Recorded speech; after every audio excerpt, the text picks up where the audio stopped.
Okay, so I was watching the Ross blog today, and he totally took my idea.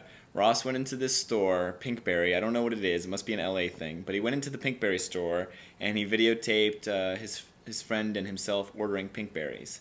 And he had to be real secretive because I guess a lot of the retail stores don't like it when you bring little video cameras in and you're videotaping things. And so Ross totally took my idea. I did it. I did this idea 2 weeks ago. I went into the Starbucks. I totally ordered. I was watching him make my coffee, like I always do. I always go behind so I can watch the barista, and I go behind them so that I can watch them actually, put the espresso shots in the cup and mix the milk and add the whipped cream and all that good stuff. And I like to do that because I have a special drink.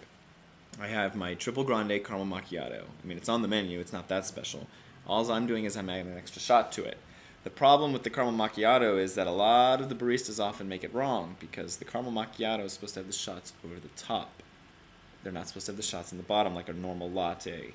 So when I order the caramel macchiato, I go around, I sneak around, and I make sure that the barista makes it right. And if I see them put the shots in the bottom, and then they put my milk, and then they try to tell me that that's my caramel macchiato, I always send it back. I've been sending it back now. Actually, I didn't always send it back. I used to write letters first. I wrote nasty, nasty little letters to Starbucks, and I write them through the internet, and I even sent them. I would send them links to a website. Oh God, I can't remember the name of the website. I was just watching it the other day, but it has this little guy on there, and he talks about how Starbucks is propaganda and how he's not buying into their tall grande vente propaganda, and he's basically like F Starbucks, but. So I used to send him links to that and tell him about how I was so disappointed that as a $300 a month customer at Starbucks, I should be able to get the correct caramel macchiato. I'm paying $5.60 something for a medium cup of coffee. I really think I deserve it made correctly. And you don't think it's a big deal, but you can really, really taste the difference. You can taste the difference when the shots are on the top, vice on the bottom. I like the shots on the top. That's how the caramel macchiato is supposed to be made. But since it's Christmas time, we don't have to worry about the caramel macchiato. We have the cinnamon dolce latte is back. We have the... I'm not so much into the eggnog lattes anymore. I used to be really, really heavy into the eggnog lattes around this time of year, but I don't know. Something happens when they steam the eggnog and it gets too steamed and it starts to taste like rice or like there's rice in the eggnog or something, and I'm like, nah, I'm not so big on that. But I tried a gingerbread latte today. Oh, it's like, ugh. It was like drinking a copper Christmas sweater. It was like all scratchy in my throat, and I could taste copper, and it was a waste of $5.65. I was severely disappointed. And then, of course, there is my favorites, though. There's the peppermint mocha and the peppermint white chocolate mocha. Very, very good. Christmas in a cup. Christmas in a cup. I'm telling you. Try it. So... But I was just excited to see that, my idea about going into the retail stores and videotaping it had made it to the Ross blog. Now it's official. Now it's something really bloggers are doing, I guess, since I'm not a real blogger yet. I have to have more subscribers. You guys have to leave some comments or something. Nothing. Well, actually, I've been copying this blog now to MySpace for quite some time, and I can see when people read it through MySpace. It shows me how many views, how many views this week, today, etc., and I can see more comments. So a lot of the MySpace fans, they seem to read the blog, which is good. It's encouraging. I just wish I had some more subscribers.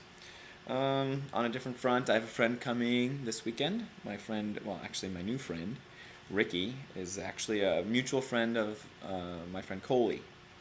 Introduced me to Ricky some time ago, a few years ago, and I only met him once or twice, but I've talked to him a few times on the phone now, and I know that he knows Coley, and any friend of Coley is a friend of mine. So Rick is coming this weekend to see New York for the first time. I'm very excited for him. He wants to see Chelsea in the Village, of course. I mean, what gay doesn't? And we're going to go see those things, and I wanted to take him out to a club. I don't know that I'll take him to Stereo, my normal weekend hangout. We'll see. That might be a little much for him, but we're definitely going to Snacks. Coley tried to place restrictions on me. Coley was making me mad. He's like, I'm sending my friend up there. You can't have him hanging around the bartender and you, and because you'll make him feel like a third wheel, and blah, blah, blah, blah, blah. I have never done that. I've never brought anybody around and made him feel like a third wheel. I'm a very inclusive person. I wouldn't do that. I did invite Michael to go out with us on Friday if he'd like. Michael is the one who suggested Snacks, and I have been there, and it is one of the better, Friday night hangouts, because, there's certain nights of the week, certain bars you got to go to here in New York City. So Snacks is a possibility, and Michael hanging out with us is a possibility.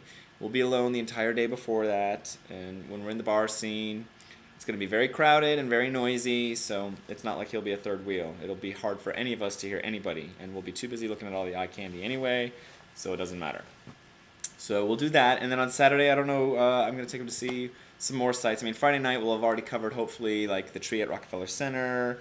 Hopefully we'll have gone ice skating. I'm going to invite my friend Jason to that, because Jason said he'd go ice skating with us. And we'll cover, like, Times Square at night and Rockefeller Center and Fifth Avenue. And then on Saturday, maybe we'll go to the windows at Macy's on 34th. We'll see, some other things on Saturday. Maybe he'll want to see the Statue of Liberty or something from afar. We don't have to ride the boat there or anything. It's going to be really, really cold this weekend. Really, really cold. Like in the 30s, low 30s, and it's supposed to snow on Sunday. So we'll take him to see the Empire State Building. He has to see the Empire State Building. I don't know if he'll want to go up on top, especially since it's so cold, but we'll see what he wants to do. But he has to see the Empire State Building, even if it's, from ground level looking up. Everyone has to see that site. And I don't know. I gotta think of some other things that I want him to see. Everybody has to see New York. So I'm excited for... Central Park. We have to take him to Central Park. Of course, Central Park. So that's what I'm doing this weekend. And I think it'll be fun. I'm looking forward to it. And that's it. So, Ross, if you're watching this, I know you stole my idea. You watched it on my vlog first, and then you took your little camera into Pinkberry. Just because you switched it to Pinkberry instead of Starbucks, you still stole my idea. But that's okay. If you've read the title of my blog, everybody knows that I get most of my ideas from the ideas of other bloggers. And it's fun. I think it's cool. Oh, there's this really cool blog. Ooh, I'm going to have to tell you guys about this blog. God, I wish I could remember the name off the top of my head. But it's a blog that my friend told me about. Eric McCool told me about this blog. It's called, I think it's the Stilettos and Sneakers. Let me check. I'm checking right now, so hold on. We're checking.